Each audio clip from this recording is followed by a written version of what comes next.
Hello student, welcome to अकेडजा। इस video में मैं आपको बताऊंगा कि सूडो फोर्स क्या होता है।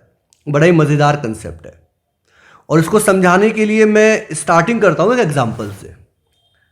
आप इस तरीके से समझिए कि ये मैंने ग्राउंड ले लिया है और इस ग्राउंड के ऊपर एक मेरे पास लॉन्ग ब्लॉक है या प्लेटफॉर्म भी बोल सकते हो, जिसका मास है सम 20 kg और स्मूथ है। बेसिकली इस पूरे क्वेश्चन में कहीं पर कोई फ्रिक्शन नहीं है और इसके ऊपर एक छोटा सा ब्लॉक रखा हुआ है और ये ब्लॉक और इस बड़े जो लंबा वाला ब्लॉक है उसके बीच में भी कोई फ्रिक्शन नहीं है और इसका मास मैं मान लेता हूं 2 kg और इसको 50 न्यूटन के फोर्स से खींचा जा रहा है। तो होगा क्या वो आप देखिएगा। भाई आप ऐसे समझिए कि इनके बीच में कोई फ्रिक्शन ना होने के कारण 2 kg वहीं का वहीं रहेगा और ये 20 kg उसके नीचे से निकल जाएगा। 20 kg उसके नीचे से निकल जाएगा। तो यहां पर अगर आप देखोगे तो जो 50 न्यूटन का फोर्स है ये सिर्फ 20 kg को ही एक्सीलरेट कराएगा। तो अगर मैं एक्सीलरेशंस लिखूं तो ये इस तरीके से है। ब्लॉक वही है, खाली रंग बदला है। तो इसका जो एक्सीलरेशन हो जाएगा वो हो जाएगा 50/20, ये इक्वल्स टू हो जाएगा 2.5 मीटर पर सेकंड स्क्वायर। और ये जो हमारा छोटा वाला ब्लॉक था इसका तो एक्सीलरेशन क्या होगा, 0। आपको मैंने बताया ही है कि उसके नीचे से ये बड़ा वाला ब्लॉक सरक जाएगा, वो वहीं का वहीं रहेगा। लेकिन ये जो मोशन होता है ये बड़ी अजीब सी चीज़ है यार। ये मोशन एक रिलेटिव ऑब्जर्वेशन होती है। अब सपोज करो आप यहां पर ग्राउंड पर खड़े हो, तो ग्राउंड पर खड़े होकर आप क्या ऑब्जर्व करोगे कि 2 kg ब्लॉक के नीचे से, जैसे पैरों के नीचे से जमीन फिसलती है ना, वैसे कि नीचे से प्लैंक का मतलब जो लंबा वाला ब्लॉक है, प्लैंक निकल जाएगा। ये आप ऑब्जर्व कर रहे हो, ठीक है। लेकिन इमेजिन करो कि कोई एक पर्सन है और वो प्लैंक पर खड़ा है। ये हमारे लिए एक नया बंदा है। तो आप जरा देखना कि ऑब्जर्वर बी, ये जो ऑब्जर्वर बी है ये क्या देखेगा। ऑब्जर्वर बी क्या देखेगा कि ये जो ब्लॉक है ना यार ये पीछे जा रहा है, क्योंकि एक्चुअली चल तो वो आगे रहा है, बट उसको क्या दिखेगा, ऑब्जर्वर बी क्या देखेगा, ही विल और शी विल, अगर वो गर्ल है, ही विल ऑब्जर्व ये जो 2 kg है वो पीछे की तरफ 2.5 मीटर पर सेकंड स्क्वायर से एक्सीलरेट कर रहा है, वो ये ऑब्जर्व करेगा। तो यहां से अगर आप देखोगे कि ऑब्जर्वर बी के अकॉर्डिंग इस ब्लॉक में मास है, अच्छा, और इस ब्लॉक में एक्सीलरेशन भी है, तो there should be a force m into a, और मास चूंकि 2 kg है, एक्सीलरेशन ये 2.5 है जो उसे फील हुआ, तो ये क्या हुआ 5 न्यूटन। अब जरा हम इस फोर्स की बात करें, ये फोर्स क्या हो गया, ऑब्जर्वर बी को तो लग रहा है कि ऐसा फोर्स है, लेकिन जो बंदा ग्राउंड से ऑब्जर्व कर रहा है तो ग्राउंड से क्या लग रहा है कि 2 kg के नीचे से प्लैंक निकल जाएगा, लेकिन 2 kg हिलेगा नहीं। तो अगर हम इस बंदे से पूछेंगे तो ये तो कहेगा 2 kg पर फोर्स सर, उसका मास, और चूंकि वो चल ही नहीं रहा है 0। अजीब बात हो गई। ग्राउंड वाला बंदा कह रहा है कि कोई फोर्स नहीं लग रहा और ये कह रहा है कि 5 न्यूटन। तो ये जो कंफ्यूजन है यही सूडो फोर्स है। तो आपको मैं ये समझाना चाहता हूं कि ये जो फोर्स आया है, जो आपको कहीं पर दिखता है कहीं पर नहीं दिखता है, इसी को हम बोलते हैं सूडो फोर्स, आभासी बल।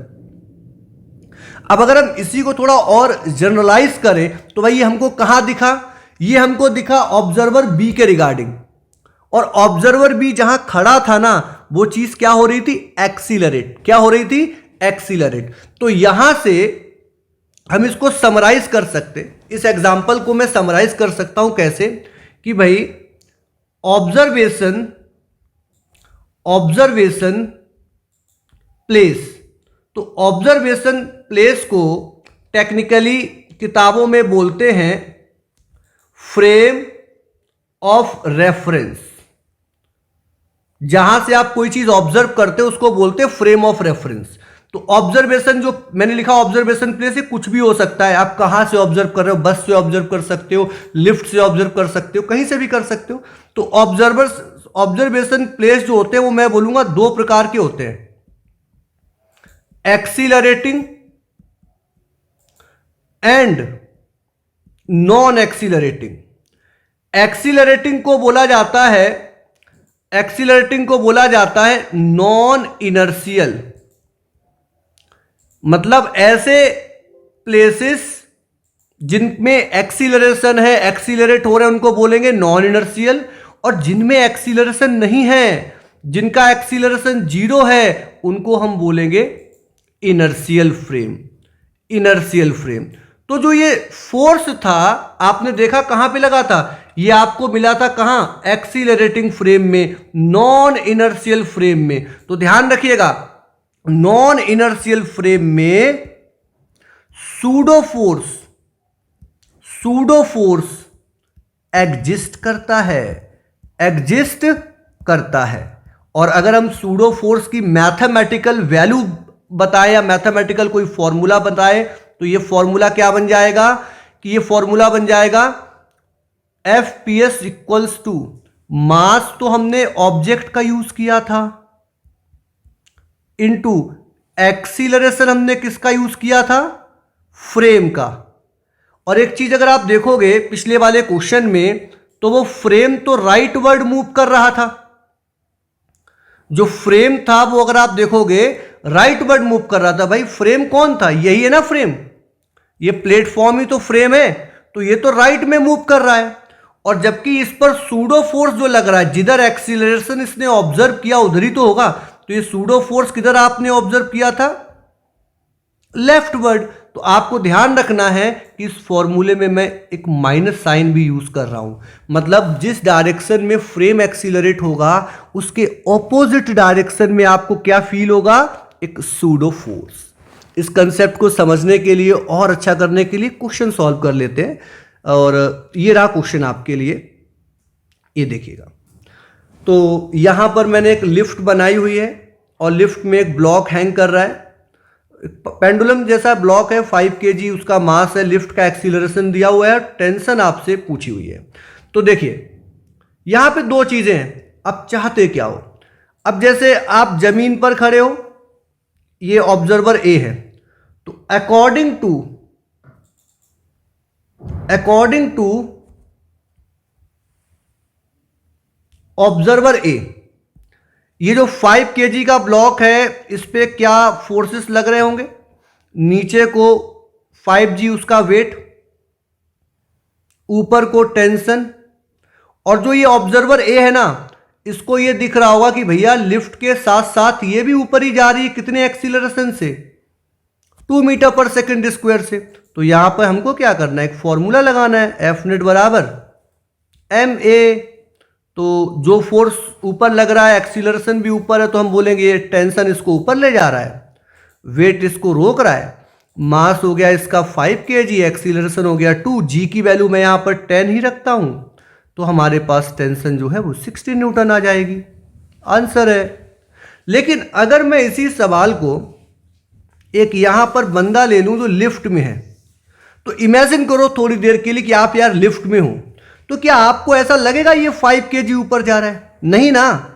तो यहां पर क्या है कि अगर हम इसी सवाल को अकॉर्डिंग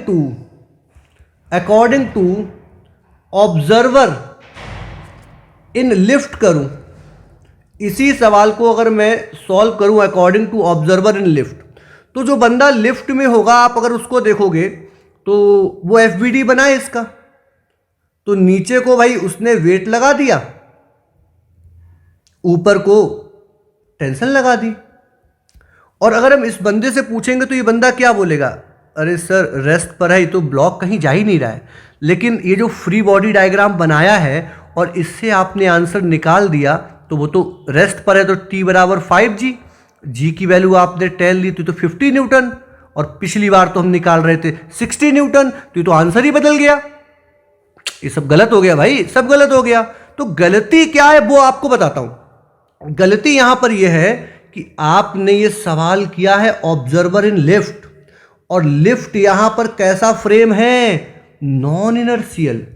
लिफ्ट यहां पर कैसा फ्रेम है, नॉन इनर्शियल। तो नॉन इनर्शियल फ्रेम में तो एक सूडो फोर्स होता है जी, और आपने वही फोर्स मिस कर दिया।